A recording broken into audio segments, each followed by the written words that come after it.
Damai sejahtera Allah yang melampaui segala akal, itulah yang memelihara hati dan pikiranmu dalam Kristus Yesus Tuhan kita. Amin. Ibu bapa, saudara-saudariku yang dikasihi Tuhan Yesus Kristus, firman Tuhan yang sampai kepada kita pada minggu ini tanggal 6 September 2020 dari kitab Injil Matius pasal 27 ayat 1 sampai 10. Marilah kita dengarkan. Yesus diserahkan kepada Pilatus. Kematian Yudas. Ketika hari mulai siang, semua imam kepala dan tua-tua bangsa Yahudi berkumpul dan mengambil keputusan untuk membunuh Yesus. Mereka membelenggu dia, lalu membawanya dan menyerahkannya kepada Pilatus, wali negeri itu. Pada waktu Yudas yang menyerahkan dia melihat bahwa Yesus telah dijatuhi hukuman mati, menyesallah ia. Lalu ia mengembalikan uang yang 30 perak itu kepada imam-imam kepala dan tua-tua dan berkata, "Aku telah berdosa karena menyerahkan darah orang yang tak bersalah." Tetapi jawab mereka, "Apa urusan kami dengan itu? Itu urusanmu sendiri." Maka ia pun melemparkan uang perak itu ke dalam bait suci, lalu pergi dari situ dan menggantung diri. Imam-imam kepala mengambil uang perak itu dan berkata, "Tidak diperbolehkan memasukkan uang ini ke dalam peti persembahan, sebab ini uang darah." Sesudah berunding, mereka membeli dengan uang itu tanah yang disebut tanah tukang periuk untuk dijadikan tempat pekuburan orang asing. Itulah sebabnya tanah itu sampai pada hari ini disebut tanah darah. Dengan demikian genaplah firman yang disampaikan oleh Nabi Yeremia. Mereka menerima 30 uang perak, yaitu harga yang ditetapkan untuk seorang menurut penilaian yang berlaku di antara orang Israel. Dan mereka memberikan uang itu untuk tanah tukang periuk seperti yang dipesankan Tuhan kepadaku. Demikian bunyinya. Ibu bapa, saudara-saudariku yang dikasihi Tuhan Yesus Kristus, manusia itu sangat berharga di mata Tuhan, bukan? Kita bisa lihat dalam kitab Yesaya pasal 43 ayat 4. Sehingga sangat ironis bila manusia itu sangat berharga di mata Tuhan, ternyata manusia melakukan praktek memperjualbelikan sesamanya. Itu berarti sudah melakukan eksploitasi. Eksploitasi adalah suatu bentuk kejahatan manusia yang amat keji, karena pemanfaatan untuk keuntungan sendiri bahkan dapat diartikan pengisapan, seperti mana eksploitasi anak, eksploitasi sumber daya alam, eksploitasi perempuan, dan lain sebagainya.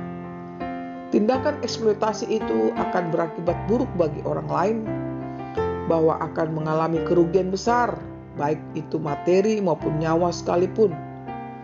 Biasanya, saudaraku, orang yang melakukan tindakan eksploitasi tidak memiliki rasa kemanusiaan terhadap sesamanya. Namun mereka akan menghadapi sanksi, baik itu secara norma-norma maupun sanksi sosial.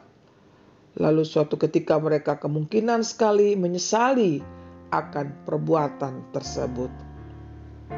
Saudaraku, penyesalan biasanya selalu datang terlambat, bukan? Seperti pepatah mengatakan, nasi sudah menjadi bubur. Acap kali kita melakukan hal tersebut. Contohnya, bisa kita lihat yang pertama, orang tua menyesali akan perbuatan anaknya yang melakukan tindakan kejahatan sampai akhirnya masuk penjara. Yang kedua, seorang karyawan yang bermain-main dalam pekerjaannya sehingga terjadilah pemecatan dari pimpinan perusahaan. Akhirnya karyawan tersebut menyesali.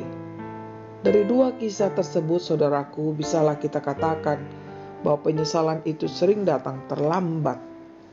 Penyesalan tidak pernah terjadi di awal. Dalam penyesalan itu pasti mengandung rasa bersalah yang amat dalam. dan biasanya sulit bangkit kembali untuk merubah kebiasaan buruk. Bila jarum jam dapat diputar kembali, maka akan diputarnya. Namun pada kenyataannya itu tidak dapat dilakukannya kembali, atau sangat sulit sekali, saudaraku. Ibu bapak, saudara-saudariku yang dikasihi Tuhan Yesus Kristus, sebagaimana dalam kisah hidup si Yudas, murid Yesus yang telah melakukan kejahatan terhadap diri Yesus itu, untuk hawa nafsu kedagingan semata, Yudas melakukan tindakan memperjualbelikan diri Yesus. Sungguh amat dan sungguh naif perbuatannya itu. Dia menyerahkan Yesus kepada imam kepala dan tua-tua bangsa Yahudi untuk dijatuhi hukuman mati. Namun setelah itu Yudas menyesali dengan berkata, "Aku telah berdosa karena menyerahkan darah orang yang tak bersalah." Bukan hanya pengakuan seperti itu, saudaraku. Dia katakan, namun dia melakukan tindakan yang merusak dirinya sendiri dengan tindakan bunuh diri. Dengan melakukan seperti itu, bukankah itu sudah menunjukkan rasa bersalahnya yang sungguh luar biasa dan tidak mampu mengampuninya dirinya sendiri? Dia melakukan dua hal, yakni melemparkan uang perak ke dalam bait suci dan menggantungkan dirinya. Dia tidak berdaya, saudaraku, untuk menghadapi kenyataan itu, sehingga dia harus menjatuhi dirinya sendiri dengan hukuman mati. Dengan perlakuannya itu tidak mengundang simpatik dari siapapun. Bahkan para imam-imam kepala melarang memasukkan uang perak milik si Judas ke dalam persembahan. Mereka sebagai pemimpin agama hanya memanfaatkan saja Yudas itu yang telah menjual Yesus. Sama sekali tidak ada perasaan bersalah di kalangan para pemimpin agama karena hati nuraninya sudah dibutakan.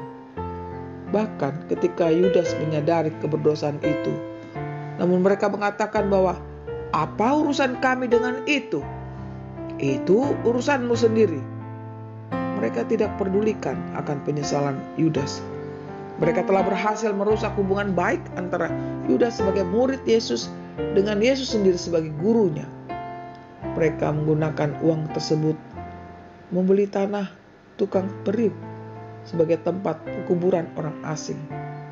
Suatu pemakaman untuk orang yang tidak dikenal atau orang asing. Dikatakan tanah itu sampai pada hari ini disebut tanah darah. Dari kisah Yudas ini, saudaraku, dapatlah kita maknai sebagai berikut. Yang pertama, manusia bukan benda mati. Manusia adalah mahkota yang tertinggi. Dia memiliki tubuh, roh, dan jiwa. Berbeda dengan benda-benda lainnya, benda mati itu bisa dibeli sesuai dengan selera pembelinya. Dari harga yang murah sampai termahal sekalipun. Asalkan ada uang, maka segala sesuatu bisa dibeli. Sedangkan manusia itu sudah ditebus oleh darah Kristus, sehingga manusia itu sangat berharga di mata Tuhan. Tadinya manusia telah berdosa sebagai manusia yang lama, namun sekarang menjadi manusia yang baru, sudah disucikan oleh darah Kristus. Manusia telah diberikan Tuhan suatu anugerah cuma-cuma, yakni keselamatan yang kekal. Oleh karena itu, tidak semestinya manusia melakukan tindakan memperjualbelikan sesamanya untuk hawa nafsu duniawi. Barang siapa melakukan hal itu, maka manusia sudah kehilangan kemahkotaannya sendiri. Manusia hanya dikuasai keinginan daging, dapat melakukan apa saja seperti si Judas itu. Bentuk-bentuk tindakan jual beli dewasa ini seperti menipu, menjatuhkan nama orang lain supaya meninggikan diri, demikian juga perdagangan anak dan perempuan dan lain sebagainya. Sekarang ini maraknya manusia melakukan sekehendak hatinya dengan memperjualbelikan orang lain seperti budaknya tanpa menjaga perasaan mereka dan lain sebagainya. Tindakan-tindakan demikian hendaklah jauh dari kehidupan kita, sebagaimana kita telah memperoleh kehidupan yang kekal, kasih Tuhan itu. Sebagai sesama manusia yang telah ditebus oleh Yesus Kristus, maka hidup kita saling melindungi, saling menjaga, saling menghargai, saling mengampuni, saling menghormati. Karena itulah yang dikehendaki Tuhan Allah kita. Yang kedua, pengorbanan Yesus. Pengorbanan Yesus telah ditunjukkannya kepada dunia bahwa dia telah diserahkan kepada para imam kepala. Akibat nafsu kedagingan manusia yang telah berdosa, maka Yesuslah menanggung kejahatan manusia tersebut. Gambaran manusia yang terdapat dalam teks ini adalah gambaran perbuatan manusia yang hidup pada manusia sekarang. Betapa manusia sudah dikuasai oleh hawa nafsu kedagingannya, tidak tahu lagi membedakan yang mana yang benar dan yang tidak. Demi kekuasaan, keserakahan, ketamakan, maka bisa jadi menghalalkan segala cara sampai meninggalkan keyakinan itu sendiri kepada Yesus. Sifat-sifat demikian hendaklah kita hindari, saudaraku. Tidak kompromi untuk hawa nafsu kedagingan kita. Tetap setia kepada Tuhan yang sudah berkorban luar biasa untuk kita semua, sehingga tidak terjadi lagi menyalibkan Yesus kedua kali. Kiranya saudaraku, kita selaku pengikut Tuhan tidak terpancing dalam praktek manusia yang mana tanda kutip menjual diri Yesus, melainkan kita wartakan betapa mahalnya pengorbanan Yesus itu bagi manusia, sehingga kita tidak lagi melakukan bentuk-bentuk kejahatan bagi sesama kita. Dia sudah menebus dosa kita. Dia sudah mengampuni kita. Kita bebas melakukan kehendak-Nya di tengah dunia ini. Selamat setia mengikut Yesus. Selamat untuk melakukan kehendak Yesus. Kiranya Tuhan memberkati hari ini, esok, dan selamanya. Amin. Mari kita berdoa.